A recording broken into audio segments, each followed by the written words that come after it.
ভুলতো শিৱলিংগত বেলপাত আগবঢ়োৱাৰ সময়ত ভাবি নাথাকিব এইসমূহ কথা। শিৱলিংগত বেলপাত আগবঢ়োৱাৰ সময়ত এইসমূহ কথা ভাবিলে খঙাল হৈ পৰে ভগৱান শিৱ। হিন্দু ধৰ্মত ভগৱান শিৱৰ অতি প্ৰভাৱশালী স্থান আছে। ভগৱান শিৱৰ বহু নাম আছে। প্ৰতিটো নামেই তেওঁ গুণৰ বৰ্ণনা। ভগৱান শিৱয়ো সত্যম শিৱম সুন্দৰম অৰ্থাৎ সত্য, মংগল আৰু সৌন্দৰ্যৰ ৰূপত অত্যাৱশ্যকীয় মংগলক প্ৰতিনিধিত্ব কৰে। তেওঁৰ নাম পশুপতি, যাৰ অৰ্থ হৈছে সকলো জীৱৰ মানুহ, দেৱতা, অসুৰ আৰু আন সকলো জীৱৰ প্ৰভু। তেওঁক মহাদেৱ বুলিও জনা যায়। সকলো দেৱতাৰ ভিতৰত সৰ্বোচ্চ। ভগৱান শিৱৰ গুণ আৰু তেওঁৰ জীৱন দৰ্শনৰ পৰা আমি বহুতো গুৰুত্বপূৰ্ণ শিক্ষা লাভ কৰোঁ। এই গুণসমূহে কেৱল ধৰ্মীয় দৃষ্টিকোণৰ পৰাই নহয়, আমাৰ ব্যক্তিগত আৰু পেছাদাৰী জীৱনতো উল্লেখযোগ্য অৱদান আগবঢ়াব পাৰে। শাওণ মাহটো ভগৱান শিৱৰ অতি প্ৰিয় মাহ। এই মাহটোৰ ভিতৰত শিৱ ভক্তসকলে বাবা ভোলেনাথক পূজা কৰে। ভগৱান শিৱক সন্তুষ্ট কৰিবলৈ ভক্তসকলে শিৱলিংগত গংগাজল, ফুল, ভাং, ধতুৱা, বেলপাত আদি অৰ্পণ কৰে। জ্যোতিষীসকলৰ মতে ভগৱান শিৱৰ বেলপাতৰ প্ৰতি আকৰ্ষিত। ভগৱান শিৱক পূজা কৰি থাকোঁতে বেলপাত নিদিয়াসকলৰ পূজা আধৰুৱা বুলি গণ্য কৰা হয়। বিশ্বাস কৰা হয় যে শাওণ মাহত ভগৱান শিৱক পানীৰ পাত্ৰৰ সৈতে বেলপাত অৰ্পণ কৰা ভক্তসকলে ভগৱান ভোলে শংকৰ তেওঁলোকৰ ওপৰত সন্তুষ্ট হয় আৰু তেওঁলোকৰ সকলো কামনা পূৰণ হয়। আজি আমি আপোনালোকক এই প্ৰতিবেদনটোৰ জৰিয়তে জনাম ভগৱান শিৱক কোনটো বেলপাত অৰ্পণ কৰিব লাগে আৰু ইয়াৰ গুৰুত্ব কি। তেন্তে আহক পলম নকৰি জানো এইসমূহৰ বিষয়ে। ভগৱান শিৱক ত্ৰিকোণীয় বেলপাত আগবঢ়োৱা।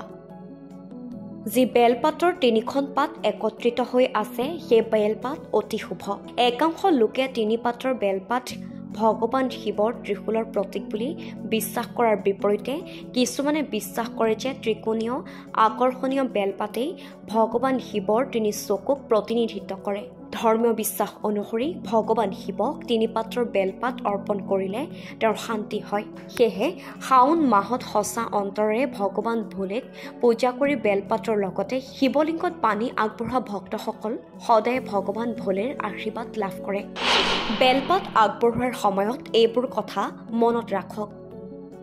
বেলপাতৰ ঔষধি গুণ আছে। সেয়েহে ভগৱান শিৱক বেলপাত অৰ্পণ কৰাৰ সময়ত কিছুমান বস্তুৰ বিশেষ যত্ন ল'ব লাগে।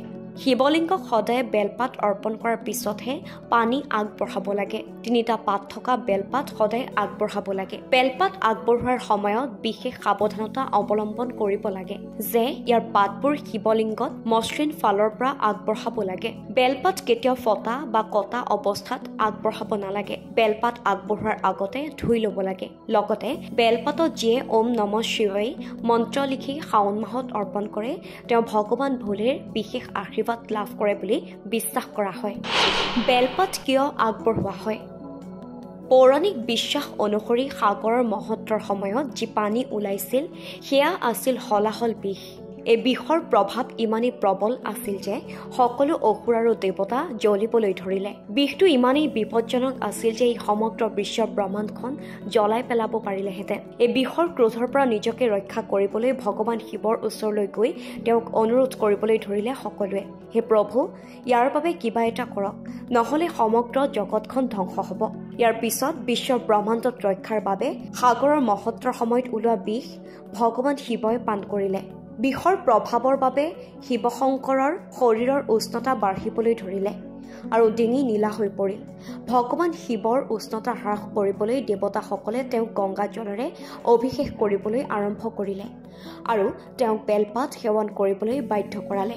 ইয়াৰ পিছত শিৱৰ শৰীৰৰ উষ্ণতা ক্ৰমান্বয়ে কমিবলৈ ধৰিলে। তেতিয়াৰ পৰাই ভগৱান শিৱ বেলপাতৰ প্ৰতি অতি আকৰ্ষিত হৈ পৰে আৰু ভগৱান শিৱক বেলপাত আগবঢ়োৱা ভক্তৰ প্ৰতিটো কামনা পূৰণ হয় বুলি বিশ্বাস কৰা হয়। News desk, rising north east.